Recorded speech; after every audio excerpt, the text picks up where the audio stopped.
Here we go, episode 116 of the Hardline Sports Talk. I'm Michael Merlo. That's John Michael Masiri. JM, what is cooking? Second week in a row with the what is cooking. What's cooking with you, dude? Throwing me off again. It's, The Rock. Is that like your new phrase? I like it. I've used what's cooking a lot in my life. Okay. I think it's something that we're going to stick with You here. know what's one I like? I'm a how's it hanging guy. No, it's a little weird. Well, you can only say it to men, but how's it hanging? It insinuates something else, and I'm not going to let another man know how's it hanging.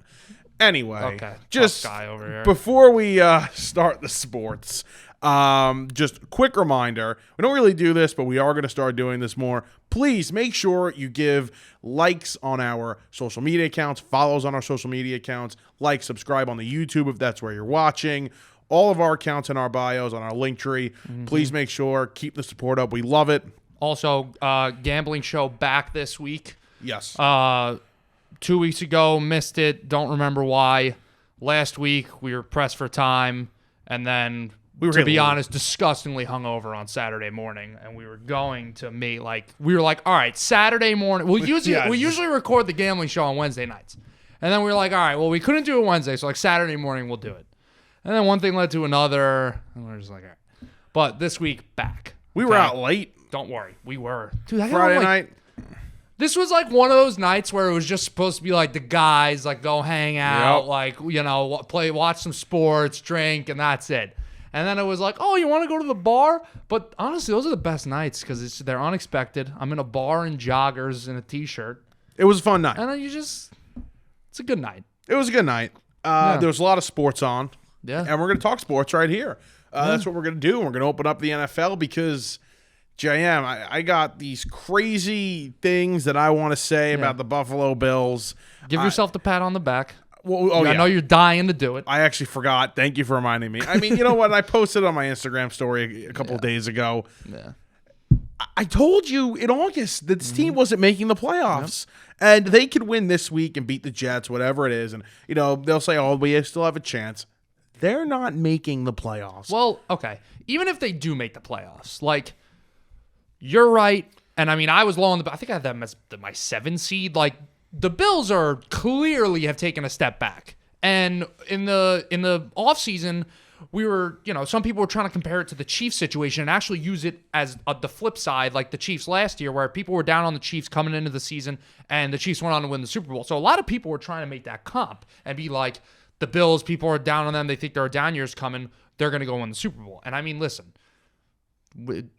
anything's possible, but the way it looks right now, I don't think they're Super Bowl bound. And like you said, they might not be playoff bound. Yeah, I think you just jinxed us there, though. But no, in all seriousness, I don't jinx.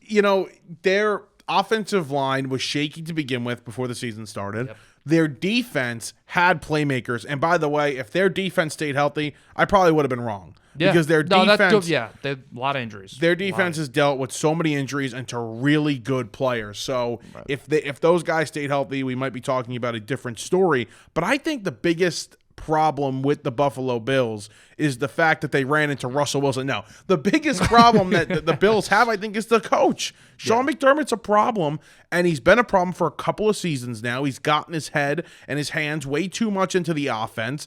That's been an issue. And now he scapegoats Ken Dorsey on Tuesday after the loss on Monday night. That's not right. And it doesn't make much sense to me that he's getting away with it still. Well, and this situation's been getting a little sketchy for a while now. It started off with they weren't off to the best start, and offensively they were having some struggles, and it was McDermott apparently has a lot of input into what goes into the offense, and he's known more as a defensive coach, and it was kind of saying the Bills coaches and organization wishes he would kind of keep his hands off. And then you have Ken Dorsey, like you said, being the scapegoat. He gets fired. A lot of people are now are blaming, they're not blaming Dorsey, though. They're saying it's on McDermott. It's on Josh Allen for being too turnover prone. And I honestly think it's on everybody. You could put it on the GM because we talked about the way this team is built and the fact that they just, for years now, haven't been able to establish a running game. They haven't, even it goes beyond the running game. You look at the passing game as well. It is too backyard football-ish. There is not enough easy stuff. There's not enough play actions. It's just, it's a lot of, okay, Josh, go out there. We know you have the talent, and he does have the talent, but it's more go make something happen. And Dan Orlovsky said it, and he was right on the money. You can't ask your players on offense to be 10 out of 10 on every single play. That's what the Bills' game plan is. They're like, okay, we don't have the best scheme ever, but we have these explosive plays, and they're a little risky, but they should work as long as everybody perfectly executes their job, and you're just not going to be an efficient offense that way. And there's no reason for them not to have, this elaborate scheme. I mean, they have one of the best quarterbacks in the entire sport. They have one of the better wide receivers in the entire sport, who's just a flat-out diva. There's nothing else. He is a diva. Gabe Davis is very inconsistent. It almost feels like they're very top-heavy offensive skill position-wise, too, in terms of just having Diggs, and then Gabe Davis, who's just not always there all the time. He'll have a huge game, and then it's just like a dud like he had the other night. But they became predictable. Dan Orlovsky said this also. They became predictable on offense. And he gets the axe, and you know what? Maybe that was deserved. I don't know if it was. I don't know the offense enough. I don't know if they became too predictable or not. But either way, it just I don't think he. I personally don't believe he should have been scapegoated for this. Yeah, I mean, it's tough. You can't go in the building. You can't see what's going on in the everyday operations. But I'm glad you picked Gabe Davis as an example. We know that in the NFL, you have your consistent player. It's just like any other sport. You have your consistent players. You have your inconsistent players. There are plenty of receivers who have those big games and have those quiet games. But with Gabe Davis, I mean, it is really the extreme. And you've seen the talent of him. I mean, he had 4 touchdowns in a playoff game before. Like, the guy is a talented wide receiver. Having that and getting the guy 1 target one game, then the next game he has like 11. He's got 9 catches, 100-something yards, and like 2 touchdowns. That's on coaching and that's on scheme. That there's no way that you can tell me that it's just, that's the way Gabe Davis is. One morning he eats his Wheaties, the next one he doesn't. Like, there's no way. You can't do that. And I saw this. And it's Cook too. It's not just Gabe Davis, it's James Cook. Like, it's Stephon Diggs even now. Like, he's a little up and down. Yeah, and is that on the quarterback? Is that on the scheme, or is that on just those players? Who knows? I read this stat the other day because I can't take the Josh Allen bashing. I guess I'm a Josh Allen fanboy, but Josh Allen now leads the NFL in interceptions with the lowest turnover-worthy play rate of his career. So wow, bad luck. It's just luck here. It's almost like when that was from. I should just give credit. I mean, Allen. I agree. Sam the talent is there with Allen, but Merlo, we know like the guy plays a little too much with his hair on fire, and perhaps that is because of the scheme and the coaching and the inconsistency and all that stuff. But at the end of the day, we can make all the excuses in the world we want for Josh Allen, but that was kind of his resume coming into the league. It was his resume when he was a rookie, and we saw him in that. I think it was that his second year. Then they lost to the Texans in that wild card game against Deshaun Watson, where Allen tried to lose them the game multiple times, and they ended up losing the game. Where he was just, what did he do? He tried lateraling the ball, and we would give him a break. It was his sophomore year. Thanks for the honk, whatever that was. It was his sophomore year in the NFL, and, we give him some excuses, but that's the way he is. That's just part of his game. It's the way he plays, but again, if I can live with 10 interceptions a year like he had in 2020, and I can live with even 15 or 14 interceptions a year, I can live with that with the production that he's giving me, but he's probably, what is he on pace for? Close to 20 this season? Probably around 18 he's on pace for.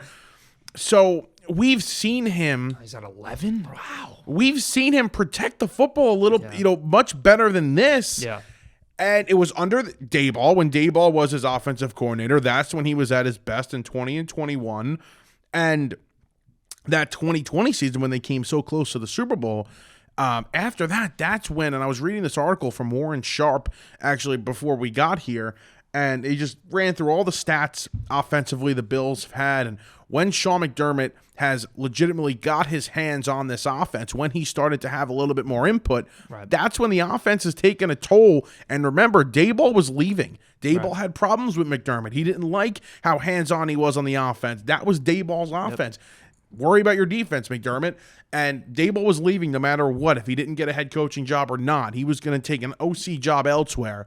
And Leslie Frazier, the defensive coordinator, who interviewed for multiple head coaching jobs the year prior, he just resigned after the 2022 season. And now you have Ken Dorsey gone. Diggs hates it there. Is Diggs' problem with McDermott or is it with Allen? Who knows? Diggs is just the guy's a diva. Like Yes. no matter what way you want to slice it, he's got all the talent in the world, but he's just like a bunch of these other number one receivers that are play right now that we've seen over the past couple of years. And there are some number one receivers that aren't divas. There's no doubt, but Stephon Diggs, I mean, the definition of a diva. He was like that in Minnesota. He comes over to Buffalo, becomes a mega star over here. I mean, a top 5 wide receiver for the last 3 years. And now it's just, he's got his brother tweeting and saying, oh, they're doing this and that. And it's like, I think it's over the top, to be honest. Like, it is. It's spoiled brat behavior. I find it ridiculous. And I was just about to bring that up is, there's rumors now, do the Bills blow it up? Do they just say, screw it, we're blowing it up? If things continue to go the way they are, if the Bills miss the playoffs, okay, if they go 9-8 and miss the playoffs, if I'm a Bills fan, I don't even want to know what this offseason looks like. I mean, I think they're out of their mind if they even consider trading Allen, but Diggs probably gone. I don't know, sketchy characters walking outside. Diggs probably gone. Old guys on this defense, you got your Micah Hydes and your Von Millers and your Jordan Poyers, guys that are well into their career. What happens with them now? Like, are they trade pieces? I don't know what their contracts look like. You have a lot of guys on defense that are just injury prone, like you mentioned, big time contracts or guys you might not want to pay or just release because of the injuries and the age. You have an offensive line that's not that great. You have a star weapon that most likely is going to be traded this offseason. Yep. And by the way, I forget who said it today. I think it was Gronk. I don't know who it was. But he's like, the person said, you're paid. Like, you got paid by this team. Yeah. What is Diggs' problem? I don't know. It doesn't make much sense. But yeah, Diggs is probably out. The offensive line's not good. Micah Hyde, free agent at the end of the year. Leonard Floyd, free agent at the end of the year. You're most likely going to fire your head coach if you don't make the playoffs. Well, that's the other thing. Now, head coach gone. Like, so this could possibly be a teardown. And listen, I don't know. I don't think they would trade Josh Allen, but I don't think they would not entertain some offers if they were blown away and had the chance to actually just completely start fresh. I really think he's like untradeable. I think there's no way. Now, obviously, when I say that, I don't mean that nobody's going to want him. Of course, a ton of people are going to want him, but I think there's no way to quantify what you can get for him, and a team is able to match that and be in a position to contend. Like, Giants fans out there. Oh, let's get Josh Allen. Okay. If the Giants have the number 1 pick this year, they need to trade that. They need to trade do they have multiple first round picks this year? Well, they have 2 seconds? Yeah. They're going to trade both those. They're going to have to trade multiple future first rounders. For Josh Allen, you are like, he is going to be the best quarterback traded in the past however many years at his, like, combine everything, age, talent, he'll be the best.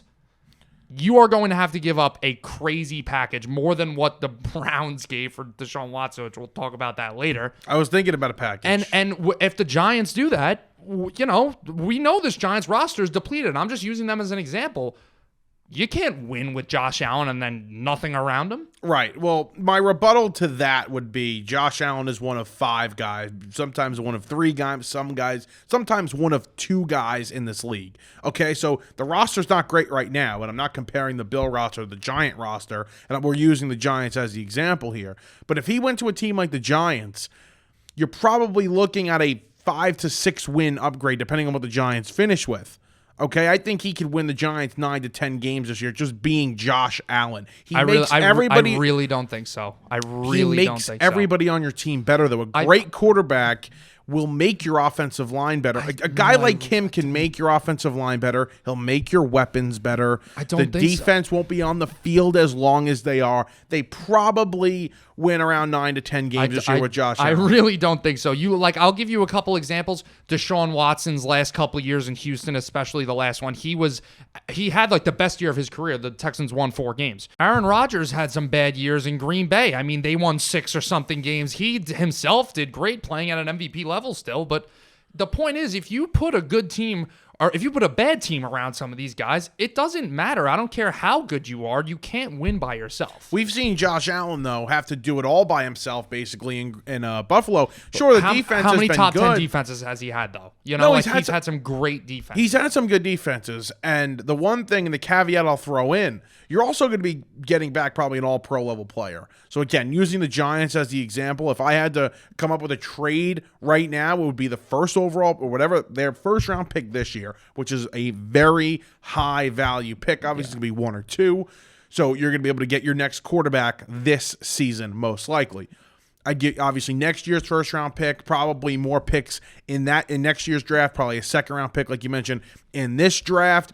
And then I was thinking Dexter Lawrence. Send Dexter Lawrence over there. But now think about, if I'm a Giants fan, as much as Josh Allen is great and he's a sure thing, I would say no to that. I would not. Merlo, why not get a Caleb Williams or Drake May, who are two really good quarterback prospects, and have them on rookie contracts and have that draft capital to build around them and not have to give up Dexter Lawrence? Why bring in Josh Allen with a big contract and less to build around? Why do that? Because Josh Allen is one of 3 guys in this league. I don't care. No matter what you say, it's really he's not worth one of the best quarterbacks in the league. Sure, I really like Drake May. Sure, I really like Caleb Williams. And those are 2 guys that scouts and many people believe are going to be franchise quarterbacks in this league. But this is a sure thing in Josh Allen. This is a proven NFL star quarterback, MVP candidate. So, yeah, you figure everything else out. And who also, I know Josh Allen is great. Who's to say he comes over to the Giants and still performs like Josh Allen? Russell Wilson came to Denver, looked like crap. He's playing better this year. What's his just lost the thought. Watson, I mean, we're going to talk about him in a little bit. Yeah, he's got a little more extreme circumstances, but it's not a sure thing. There's just too many variables and too much risk there. I would rather just hold on to all the picks. Well, yeah, and the Giants are going to have a very high pick this year, and they'll be hopefully selecting a quarterback. And we'll talk more about that as we get closer to the draft, but there's a lot of articles that I'm reading about the fact that there are some people inside the organization, John Mara, that really like Daniel Jones still. And yeah. I swear. I'm telling you, that's my thing. I'm telling you, it's going to happen. They're going to keep him. I promise you. I swear. Well, he's going to be kept no matter what, no, obviously. But they're going to keep him. Keep him. You think like he's the guy. Yeah. They're going to draft Marvin Harrison. Yep. I promise you, I will make this statement right now, okay? I am a diehard Giants fan as much as our friends want to say I'm not. I am a diehard Giants fan. If they do not draft a quarterback, I'm done. You're done. I'm done. Yeah, I'm out. There's no way. I'm done. No, JM, I'm done. You love football so much. What are you going to do? You're going to pick a new team? Or are you just going to be like, you're just going to be a football fan for the rest of your life? Honest to God, I'd be a football fan for the rest of my life with a slight bias towards the Bills. Okay. Well, my organization's been making dumb decisions since I was a fan of them. So why don't you get off the freaking spoiled brat wave here? Yeah, no, this is more than spoiled brat wave. But either way, let's shift over to your team, the New York Jets, because you got some problems of your own as a New York Jets fan. They lose Sunday Night Football in Las Vegas. Yeah, we'll keep it quick with the Jets. We talked about them a lot last week, but it's, we're at that point now. It's going downhill. The one thing I let all my negative energy out about the Jets last week. The one thing I want to say is we keep talking about Saleh. I got to give the guy praise again for the fact that this situation still has not crumbled into you really hear nothing. You don't hear any, the players expressed their frustration. Garrett Wilson supposedly held a players-only meeting after the game, which people are taking the wrong way. A players-only meeting is they don't want to hear from the coach. The players want to talk to each other and say, listen, this is on us. It's not, I hate Coach Saleh. Let Garrett Wilson play head coach for a day. No, they're talking crap in the meeting. Yeah, man. Exactly. They're making fun of Joe Douglas's bald head, and, that's what they're doing. Yeah. So I think he's done a good job of keeping it together here. And listen, like I said last week, this is just what it is. Rodgers is out. They were dealt a bad card this year. They could have done some things. Sure, they could have brought in Carson Wentz. They could have traded for Josh Dobbs. They could have done whatever. At the end of the day, the whole season was planned around Aaron Rodgers, and that was what was going to get them over the hump. And I also think that maybe it was a blessing in disguise because maybe this team wasn't ready to compete for a Super Bowl because there's a lot of problems on offense besides the quarterback. There's a lot of problems 100%. It's not all on Wilson, like Saleh had said, although obviously I would have moved for another quarterback and just tried something different because this kid is clearly not it. But we look at Joshua Dobbs, we look at other quarterbacks that have gone to situations as backups and succeeded. I think this is a completely different spot. Nathaniel Hackett is not a good offensive coordinator. Okay, he's just not. I don't think he's a good coach whatsoever.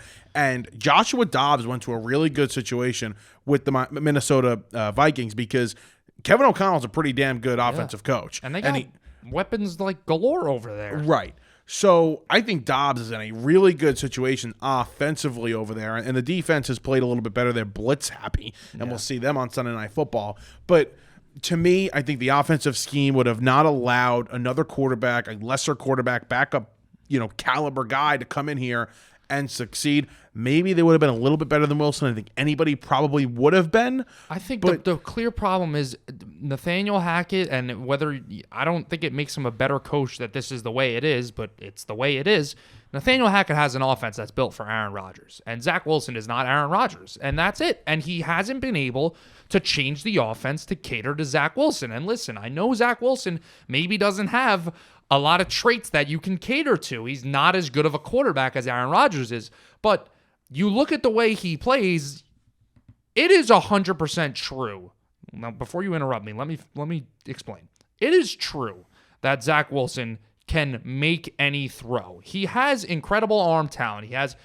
By the way, do you know he has the highest velocity ever recorded for a pass in NFL history? I did not know that. But he's got a very strong arm. He could throw it from different angles. We saw it on Sunday Night Football, the no look, the sidearm, the this and that. What Zach Wilson, what defeats him is he has zero. He's not a football player. He's not a quarterback. He is an athlete out there playing quarterback. He has no pocket presence. He has no understanding of route concepts and of defensive coverages. And he just lacks that football IQ that makes quarterbacks great. I don't doubt the arm talent. That is what I think is his downfall. I love the arm talent thing. Why, when the running back goes out, just runs off on a route just right next to him, misses him. No, I'm talking raw talent. That's accuracy. That's something it's any guy, if you have a weak arm, if you have a strong arm, you can be accurate. I'm talking he has the ability to make athletic, acrobatic throws. He shows from the best guys in the league. He shows flashes of doing that. He shows flashes that when he shows flashes of superstar, zero flashes of competence. Right. He will make the really cool throw every so often. Obviously, that's not good enough to be even a backup quarterback in this league just because he's way too inconsistent. But I love the arm talent thing. I do. I think it's hysterical sometimes. But, yeah, it's a joke. And, again, let me ask you this question. Let's say that, the Jets won the Super Bowl, right? Let's just say the Jets won the Super Bowl this year, and Rodgers said, you know what, I got the Super Bowl. I'm done, right? And obviously, Jet fans would have said, thank you, Aaron. Thank you, Aaron. Thank you, Aaron. It would have been great. Right. Everybody goes off happy.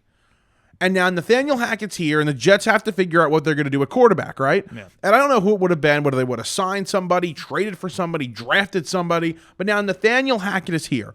And Nathaniel Hackett has shown, other than a couple of seasons in Jacksonville, that he is a competent offensive play caller, that he can run an offense, be the offensive coordinator, and be good. He's shown it a couple of seasons without Aaron Rodgers. What happens there? Is he just fired? Is he done? Right. Because I think it's clear at this point, he was signed by the Broncos to lure Aaron Rodgers to Denver. Yeah. Right? And it was a disaster. It was a disaster. And now he looks even worse that Sean Payton's winning games with Russell Wilson and a worse defense in Denver right now. Yeah. It makes him look even worse at this point. So I just don't like Nathaniel Hackett. Yeah, I don't either. I mean, they had one play on Sunday night where they had 3rd and long, and they end up putting 3 guys that run for routes. They do like max protect, and you got 2 guys running streaks basically, and 1 guy running a post. Like all these routes are going 20 plus yards downfield, and for what? The Raiders dropped 6 guys into coverage in a zone. You got nothing to throw to. So yeah. He also runs a trick play that's absolutely wide open, perfect, but he runs it with Garrett Wilson, who had hurt his elbow a few plays ago and can't throw the ball, and Garrett Wilson cannot throw a football, especially with his elbow hurting. Okay, anyway, let's move on here. The AFC North is insane. Yeah, okay, and really is. The Cleveland Browns, JM, had a miraculous comeback in Baltimore. And after starting the game off terribly, Deshaun Watson, who was banged up, he's already had the shoulder injury. He sprained his ankle in the middle of the game as well. He was terrible in the first half of the football game.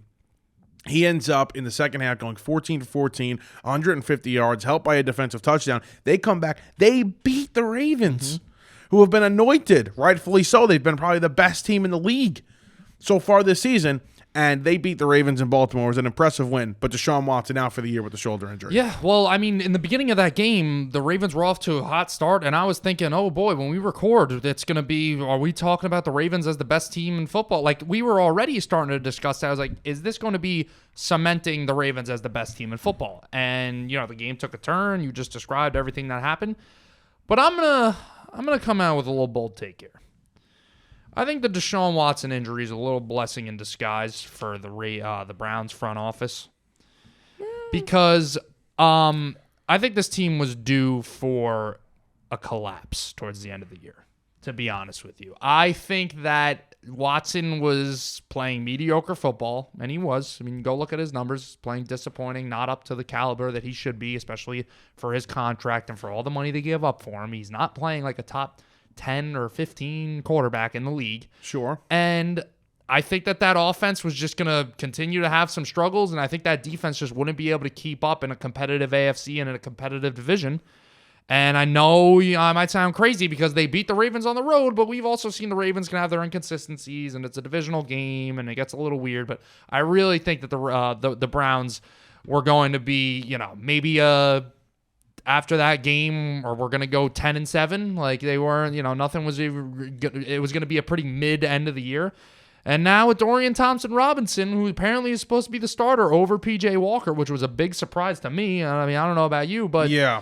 I can I see this team winning 10 games at this point? How long can they ride that defense and no Nick Chubb and just, you know, running the ball and relying on a rookie mid-round quarterback? Well, I think the problem also, their offensive line's banged up. And listen, Jack Conklin out for the year. Right. Baltimore's got a great defense, don't get me wrong, but they were in Watson's face all game long. He did a great job of evading pressure.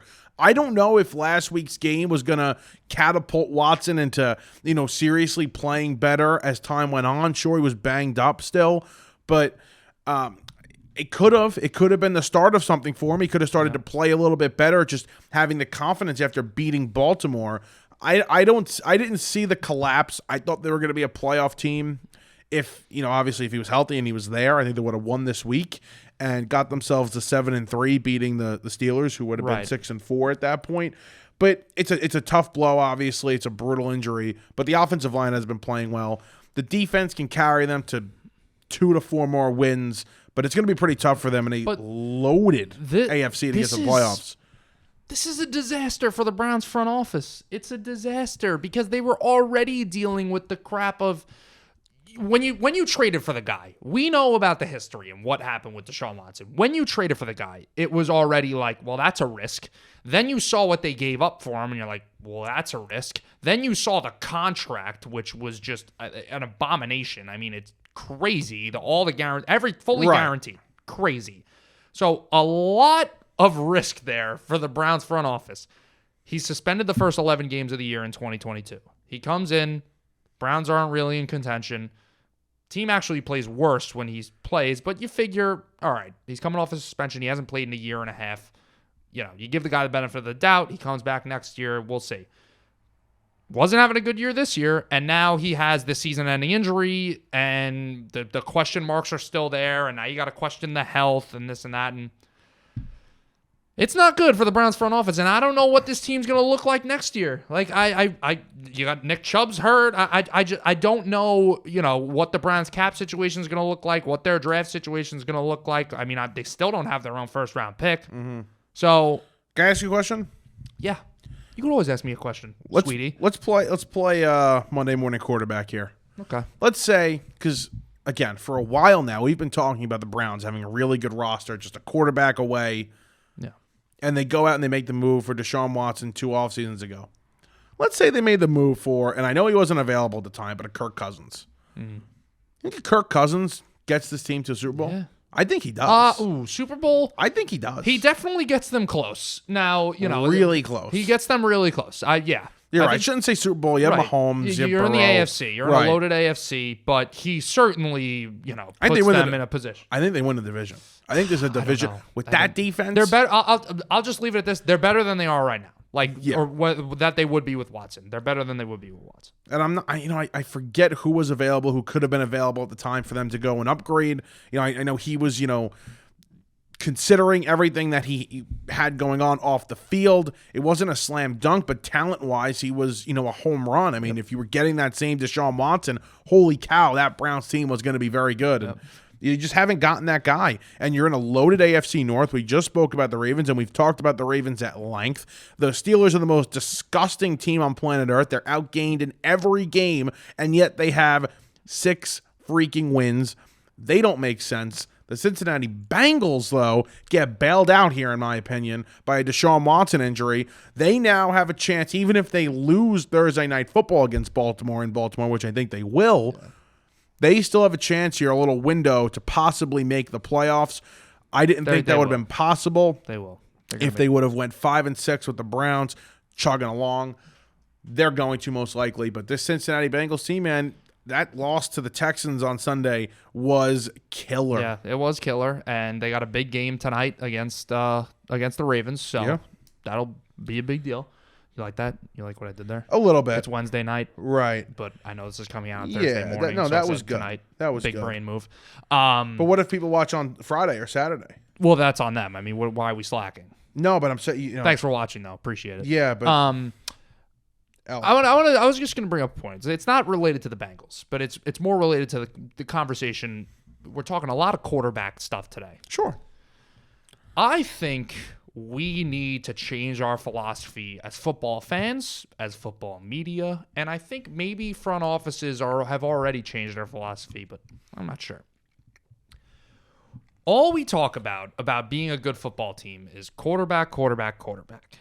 Sure. We need to start making, we're literally seeing it unfold in front of our eyes. We need to start making schematics, good offensive line, smooth systems, and just good things around an offense more of a priority, and stop emphasizing the quarterback as much. Because look at some of the best teams in the NFL right now.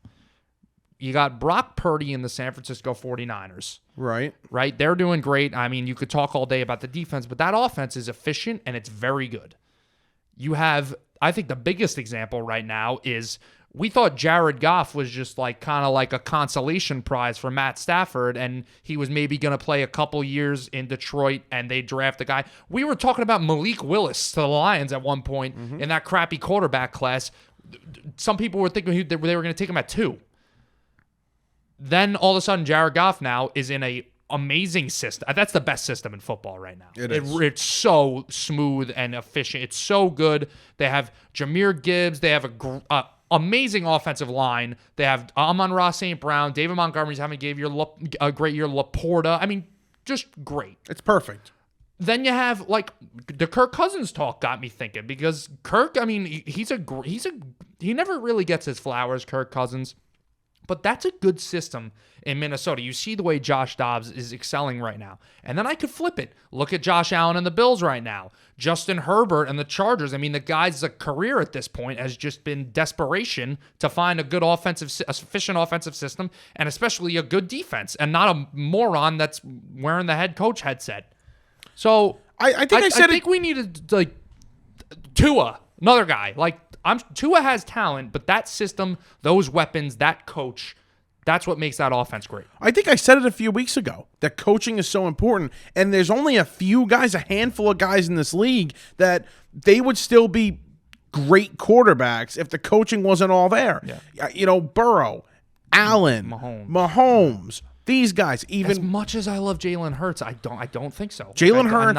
I'm not sure if Jalen Hurts could be the guy that carries the offense. He 100% would not be.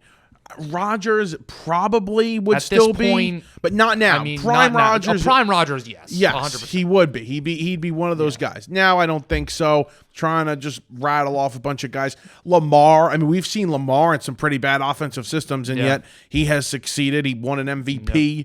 Trying to think of some other guys. Who's another guy? Name me an elite quarterback. Why am I blanking? Lawrence. Have we seen? We saw Lawrence. We need take the elite tag off of Lawrence. He had one good second half of the year, and we crowned him as elite way too early. He's not there yet. He's not there yet, but I still am on the side of that he will get there. He will get there. I'm a big Trevor Lawrence guy. Who else? I mean, you're basically out of it. I mean, you Am I? got Dak. You got No, he's not it. Yeah, he's not. You named all the AFC guys. Yeah, I did.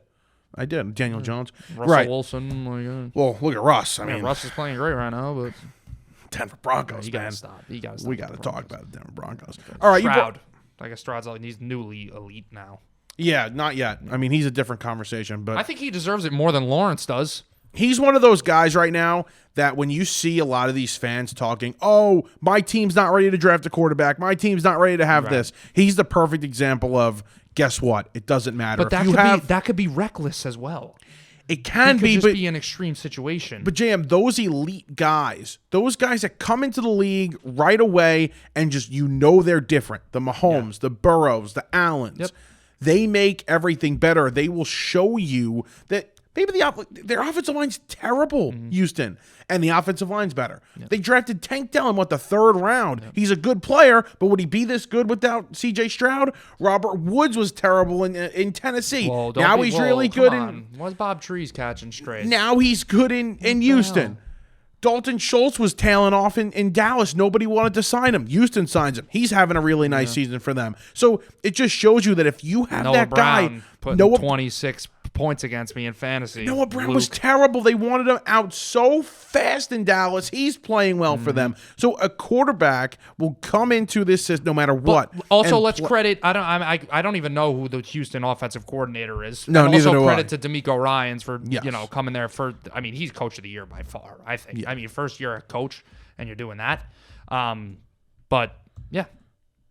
Bobby Slowick. I actually remember him. Where did he come from?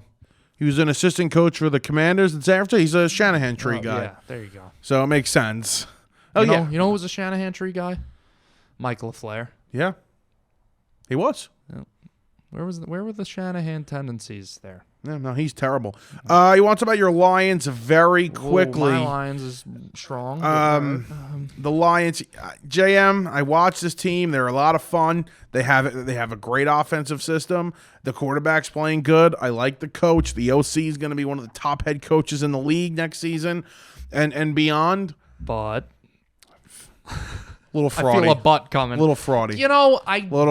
I really want to say go at you and say you're an idiot, but we talked about a couple weeks ago the schedule cakewalky, and but Chargers, that's a tough offense to go against, and the Charger offense. The Chargers are like hit or miss. The Chargers are either like fantastic or they suck. I mean, there's still no doubt. They gave the Dolphins a tough time week 1. The Chargers are the Chargers. We know they're inconsistent, but they could be a good football team. The Charger offense was broken a little bit. I mean, they faced the Jets. They were terrible against the Jets, and Detroit's a really good defense. But the Jets made the defense look like the '85 Bears. Remember that?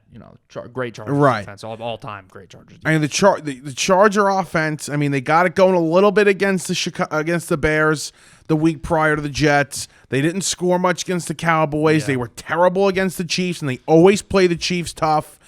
Defense, though, for the Lions, that's the concern. Yeah, I mean, you had a broken Chargers offense basically for their standards, and they come in and put 38 on you. It's a concern going up against an Eagles team or a 49ers team or a Cowboys team, going up against those defenses, and then facing while those teams also have elite offenses. Will they be able to keep up?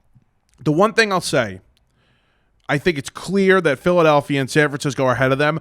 I am ready to put them ahead of Dallas, even though I think Dallas is always disrespected. I think at this point, the Lions can at least score with them. The Lions will be able to score with Dallas. It'll be who can hold you at the right moment. You know what it is? The Lions are what the Dolphins wish they were. The Lions are the offense that they're a really super exciting offense, but they match up well against anyone. You know why? Because they can run the ball down your throat, they can pass the ball, and it's all behind that offensive line. Miami has run the ball this year, though. Merlo, they haven't been able to beat good teams, though. But they haven't been able to do it. That's fine. If you want to make that point, that's fine. I'll counterpoint that and ask you who has Detroit beaten. Well, they've beaten Kansas City. Miami has run the football. Yes, you're right. They beat Kansas City early on, week 1. I can't take that away from them.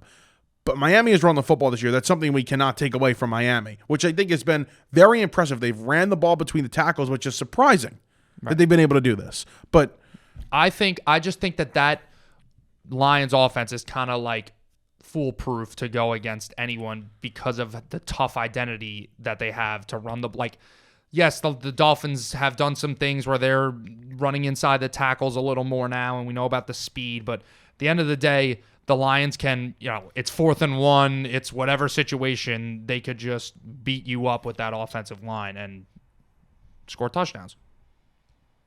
Yeah. I mean, I've seen them against 2 good teams, and they weren't pretty. 3 good teams. One was a non-pretty win, and others were tough losses, especially the blowout. Non-pretty, some would say ugly. Yeah, those are ugly. Yeah. Philadelphia and Kansas City in Kansas City. Monday night, that'll be the Kelsey Bowl Part 2. Mm-hmm. I'm a huge fan of them, man. I know it's shoved down your throat and people get sick of it and it's overplayed. I get that, and the whole Travis Taylor thing. I'm smooching. A big what? Big smooch. Huge smooch. A lot of people saying this is gonna end in marriage. They're gonna get married. So. I think it's gonna end in flames. I think he's gonna be the next album's gonna be Travis Kelce is a scumbag by Taylor Swift. It's gonna be the 8 number ones. Also, can I say this? These people that are giving him criticism for going to Argentina on his bye week. Yeah. Okay, can you stop worrying about what Travis Kelce's doing, please? Stop. I mean, the guy is the greatest tight end to ever live. Yeah. He's a 2-time Super Bowl champion. He knows exactly how to take care of his body. Okay, he knows exactly what he's doing. He's been in the league long enough. These are the same people that if their work gave them 3 days off, they'd go on a freaking bender and, drink themselves under the table and then come back into work hungover on Monday morning. But God forbid a professional athlete goes on a flight to Argentina to watch his superstar girlfriend perform a concert. Yeah, no. He should be running routes. Well, enough with Travis Kelce and Taylor Swift. Let's talk about what's going to be on the field, and that's on Monday night. And this is, it's a Super Bowl rematch. It's arguably the 2 best teams in the league, 2 top 5 teams playing. So it's a huge game. It's on Monday night. Joe Buck, Troy Aikman will have a big game feel. I'm pumped. I'm pumped to watch this thing. Not as pumped as I was to watch Broncos Bills, but I could serious help. Okay, I can get there. I could try and get there for this game, but listen, the Kansas City defense has been, I think, a strong suit for them this year, and the offense has, it's struggled a little bit, but they're still the Kansas City Chiefs, and there's still Patrick Mahomes and Andy Reid, and I would expect that to continue. The Eagles secondary, we've mentioned it all season long, is banged up. It's not as good as it was last year. But the offense, they're going to roll. So it's a really great matchup. Sneaky under potential, maybe? I think it definitely can be. Yeah. I'm going to have a pick on the game. It'll be a star pick, a side in this game. So I'm excited for that. But I don't have much other than I got to watch this game. I cannot wait to watch this game. You're right. There's some questions we have for both teams, right? The question about the Eagles is, okay, we know that there's a different identity for this offense.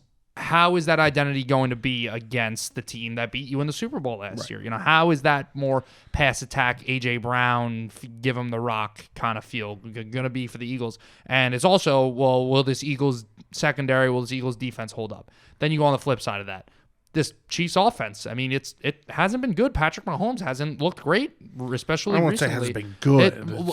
For Chiefs standards, it hasn't been good. It's a good offense. It's the Chiefs, but it hasn't been, Pat Mahomes MVP season last year good, right? And how is that Chiefs defense going to look? It's looked fantastic, but they're going up against the Eagles, right? A great offense, a team with a bunch of talent. So what's going to give here? So you're right. I mean, we just got to wait and see what happens, and I'm sure we're going to have a ton to unfold next week. Jalen Hurts, the knee injury, which was bothering him for a little bit, had an extra week to rest that. I think they'll run. I think they're going to want to run the ball more, just in general. I think that should be I'll call Brian Johnson, I think that's his name, the offensive coordinator, and Nick Sirianni, be like, listen, guys, if you want to win this game, probably run the ball a little bit more than you have been. Well, they got both teams coming off a bye here. Both teams are going to be fresh. Andy Reid off a bye. Boy. Oh boy. Like that freaking. I wish I don't want to call you out, but I should have mentioned to you last week when you took the Jags, and I kind of like the Jags a little when that spread pick. Kyle Shanahan off the bye is like. Yeah, I know. He's freaking rolling every time off the bye. I got roasted for that. I was on a trend about Shanahan as a road favorite. He's not great as a road favorite. Right. It is what it is. You don't have a crystal ball. You still had a good week. Yeah, I had 4 stars. Yeah. I mean, my 3-star wins outright. It's a 7-point dog. 2 out of 3 weeks. I mean, Jesus Christ. All right, flip it over here to the NBA. As we wrap things up, baseball on the back burner. I mean, the free agency it starts and nothing happens. Yeah. So we'll, when things happen, we will obviously. It's not like the NBA and it's not like the NFL. That's the for sure. Free agency is just they start up right away and it's exciting. This one, not so much. So we will be on Major League Baseball throughout the offseason. Yamamoto. I mean, I need Yamamoto on the Mets. I mean, I need it to happen. It's their biggest need. And I see all these teams. It's not going to be easy. So many teams are interested in him, the Yankees, the Red Sox, but we'll save that for another day. Talking MLB free agency, we are going to talk NBA though. As the in-season tournament has started, and it's JM. You say it's been good. The players have been into it. It seems like they are embracing it. Are the fans though? That's what I want to get to, because I think most fans I've seen on social media are not as into it. Well, I'll just say, Tuesday night, it was very entertaining to watch. You had 10 in-season tournament games going on. It was a lot of good action. There were some really good games. There were some really bad games. I mean, that Thunder-Spurs game was like a freaking joke. I watched that whole thing, and that was very painful to watch. You had the Lakers and the Grizzlies. That was a bad game. But Clippers-Nuggets, great game. There were a couple really good games in there. And one thing we've heard, and the Timberwolves and the Warriors, shout out Draymond Green being a thug. One thing I want to say is the players seem to like it, but I think you feel it as a fan a bit that it ramps up the intensity. And I think the NBA does a really good job with marketing.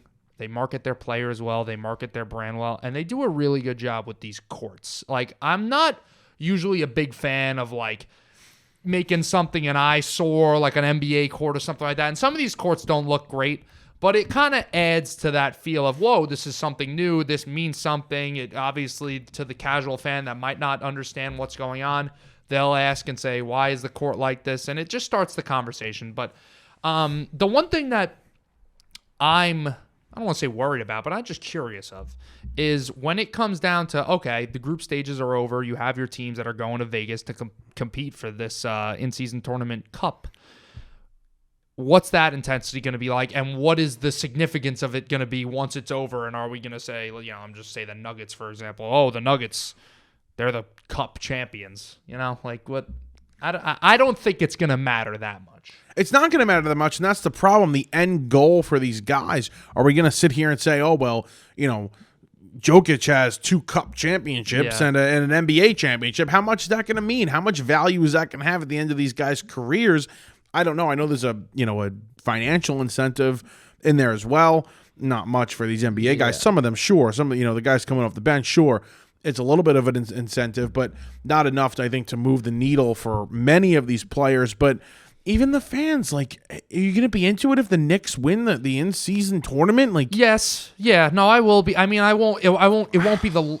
I don't know. Like, I haven't lived it, so I can't tell you, I guess. But what I would anticipate is it wouldn't be the same like nervous level of a playoff game and of a finals game. I mean, the big elephant in the room that we're not talking about right now is when you're in a playoff game and you're in a series and the game's on the line, the season is on the line. Like, if the Knicks lose in the play-in tournament, I still get to watch the Knicks the next week. Like, this isn't the in-season tournament. The season's over. Yeah. What'd I say, play-in? Play-in, yeah. I know. I even wrote that on the sheet. I wrote play-in. I'm bad with that. But, yeah, like, I don't know how a fan can get excited for exactly what you mentioned. And also, one, like, idea I had, or one reason, I guess reasoning for the NBA to do this is, well, in the middle of the season or even the beginning of the season, because we technically are still at the beginning of the season, right, it would incentivize a lot of stars and teams to not, rest their players. So you'll have more, guys playing more often early in the season. There won't be so many rest days, load management days. And I guess that's a factor. I guess that works. But there are other days, you're not playing just all in-season tournaments. So, Wednesday night when they're not playing an in-season tournament, okay, I got to rest them. Yeah. And then Friday when they are, all right, he's out there. Right. Giannis is out there. Dame's out there. LeBron's out there. So I think it was confusing at first for a lot of fans, and fans have picked up on it and understand it. I'm not a huge fan. I'm still not a huge fan. One thing that they got to stop saying is, like, I hear the comparison to the Champions League a lot in soccer. God, please. It is nothing like the Champions League is so cool because you see a Real Madrid go up against a Liverpool or a Manchester City, or just the point, you have a Bundesliga team that plays a Premier League team. The NBA, like, the Nuggets playing the Celtics is like, they play in the same league. Like, sure, they're in different conferences, but they meet in the regular season, and the playoffs that's when it's the finals and it's a big deal. But these teams all play each other and have played each other in the past. So to say that it's like that, I think that's just a stretch. And we also understand that there's more of that. The NBA is a more national sport in the United States where, you think of the Suns, you don't think of like representing Phoenix as much as you think of some of these soccer clubs that, I mean, you literally go to England and you have them, fighting over, they're a couple towns over from each other. It's disrespectful. It's like a nationality thing. It's legitimately disrespectful to compare the in-season tournament to the Champions League, which is literally the greatest playoff probably in the sports world. Right. And how exciting and how competitive those games are. So it's not even comparable. You're 100% right. And where are we now? So just like, I guess you want to give explain to me, not even give people an update. Well, the standings, where are we now? I mean, it's still too early. Like, you had the Thunder last night. They win against the Spurs. They were 0-2. Now they're 1-2 in the in-season tournament. But correct me if I'm wrong. I think the Knicks haven't even played their second game yet. I think they're 0-1. So 0-1. That's the other thing that's making it confusing now is, the Thunder and the Knicks are completely separate from each other. They're in different groups, but I was just talking about them separately. You got teams that some have 3 games done, some have 1 game done. So that's the part that's like a little annoying. But how is this possible? How do the Nets in Group C are 2-1, but everybody else doesn't have they all have. Yeah, see, that's the Raptors haven't played a game yet. Yeah, the Celtics are 1-0. The Bulls are. They've just all played the Nets. Everybody played the Nets. So that's the part that, like, why is that happening? I don't know the logistics of it and why the NBA has what explanation they have for that. But I mean, I really just want to talk about now the landscape of the league, because now we're getting past 10 games in and we're starting to see some teams, start to play better. We're starting to see the storylines build here. And I guess we'll start in the West. Yeah. The Nuggets just look great. I mean, the Clippers gave them a run for their money on Tuesday night, but they still look like they're the team to beat. Jokic looks incredible. I mean, he's just out of this freaking world. And I gotta say, like, we hated on the Clippers last week, and they played a good game against the Nuggets. That is just not going to work. Well, You look at them out on the court at the same time, and it was happening yesterday. Remember last week I said the Clippers are a team that couldn't rebound, so what did they do? They traded for James Harden. What's that going to do? Right. They couldn't rebound. They didn't have Zubac on the court at one time. They had, I think it was PJ Tucker, and just getting killed on the glass. Well, that broadcaster, by the way, the host, I guess, for the pre or post and pre or end post. Oh, that was for good. I think it was it Milwaukee or Dallas? Dallas. I don't know. I'm not 100% sure. It's one of those two. I don't know why I'm getting those two confused, but I am. Yeah. Everybody's Bally Sports, so it all confuses me. True. But that little rant that he went on, just completely dissing James Harden and just everything that he's been through, really, just I guess the past few years now, overall in his career, but specifically the past 3 to 4 years, just great by him. Yeah. Harden responded to it the other day, actually. I think it was today or yesterday where he responded to what he said. And he's like, he doesn't know what I've been through. He doesn't know what happened. Okay, James. Yeah, you in the strip clubs and you go to Brooklyn and you lose. I don't even think you played. Yeah. And, you're out partying after the game. So, yeah, good for you, James. Yeah. But they're definitely a team that I think a lot of people, no matter what, are rooting against. Right. I'm for certain rooting against them. We were talking off air about how bad Memphis has been. No John Morant. God, they just are terrible. What are they? The worst record in the second worst record behind the Pistons and the Wizards in the NBA currently. They look awful. Desmond Bane's been their only reliable scorer, and he didn't show up against the Lakers, and you saw what happened. What a joke that is. And then the Suns. I mean, 4-6. They don't have Bradley Beal yet. Are they playing at the moment? Yes, they are. I was just glad you said that. They're actually destroying the Timberwolves at halftime, who was a team I was excited to talk about because Timberwolves look fantastic. 7-game win streak into tonight. Yeah, Anthony Edwards looks like he's fully blossoming now into that top 10 player in the NBA. I mean, he looks absolutely phenomenal. We talked about the scuffle that they got into with the Warriors. Draymond just got suspended for 5 games. There should have been more. That should have been more. He is so unlikable. And he had I liked Draymond at one point. I was about to say, didn't you like Draymond at one point? Because he was a good representation for that Warriors team. He was that gave them that Dennis Rodman kind of thing. Sure. And he was a great defensive player and he was a really good player. And now it's just it's over the top with the tough guy shit. I mean, would you give he punches Jordan Poole in the face in practice a year ago. And he's constantly getting into BS with the refs, with other players, with those shoving matches. And then he puts Rudy Gobert in a straight up chokehold. And it's all extra crap. And the NBA in their statement, for the 5-game suspension said, this also has something to do with Draymond's history. If anything, it should have been more games than 5 just based on Draymond's history. Yeah. It should have been more than that. So what a joke that was. Yeah. He only gets 5 games. And the Timberwolves, who have been I think the best defensive team in the league to start the year on this 7-game win streak, they're down big, as we mentioned before, to the Suns without Bradley Beal. But they're dangerous. The Timberwolves are dangerous. I mean, you talk about the defense. McDaniels is phenomenal on defense, and so is Jaren Jackson. I don't know why I just said Jaren Jackson. He's not on the Timberwolves. Rudy Gobert. But Rudy Gobert, Defensive thank you. Player of the Year candidate once again. Oh, God, I had a little... Had some chicken franchise for dinner. You good there? I think that was just messing with my head. That's why I said Jaren Jackson. I'll but to talk about the whole West, I'm interested to see now how it shakes up because you look at the standings right now, and there's we're 10 games into the year, so obviously things aren't going to end up the way they are. The one thing I want to say, the Oklahoma City Thunder, whether it's this year or whether it's next year, are going to be a massive problem. Huge problem. Shai Gilgeous-Alexander is already a top 10 player in the NBA. Chet Holmgren, guy who is right behind Wembanyama right now for Rookie of the Year, and Ashwar Thompson as well. Don't know if I got his name right. Tough to say.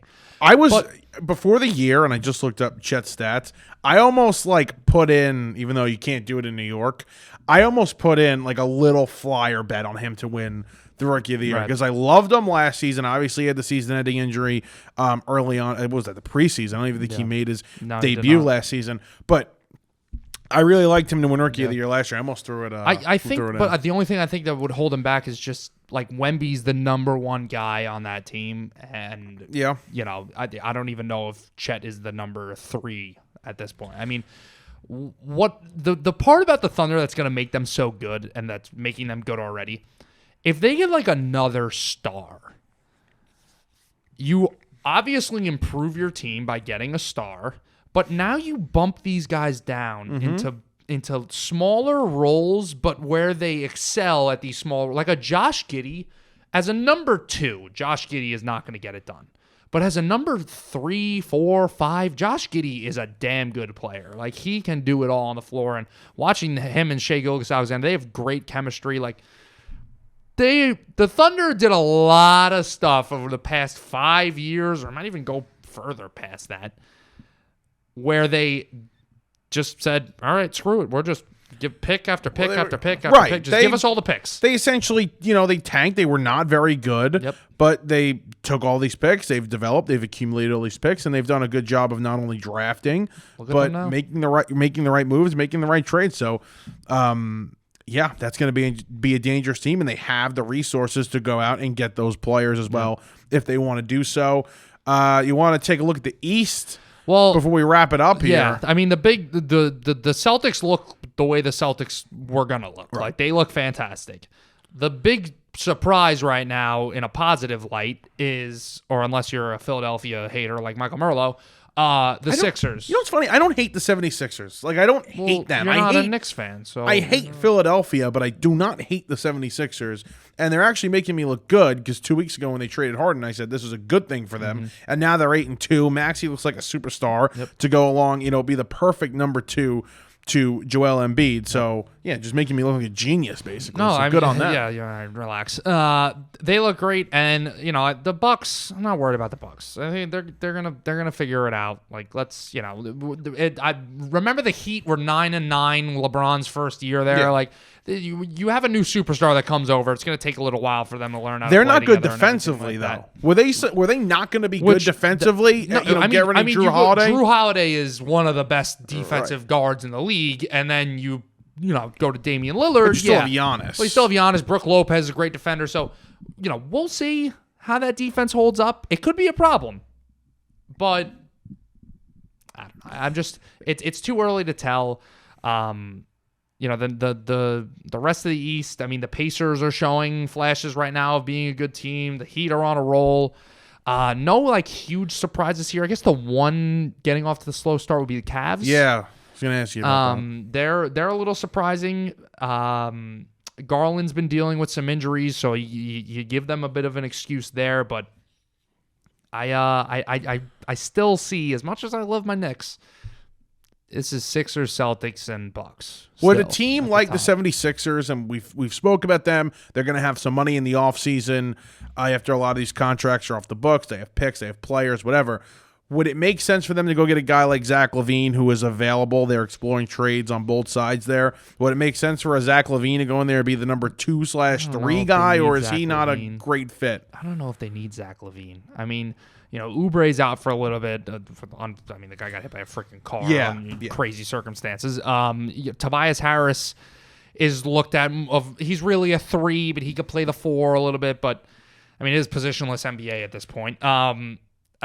I meant 3 as the number 3 guy.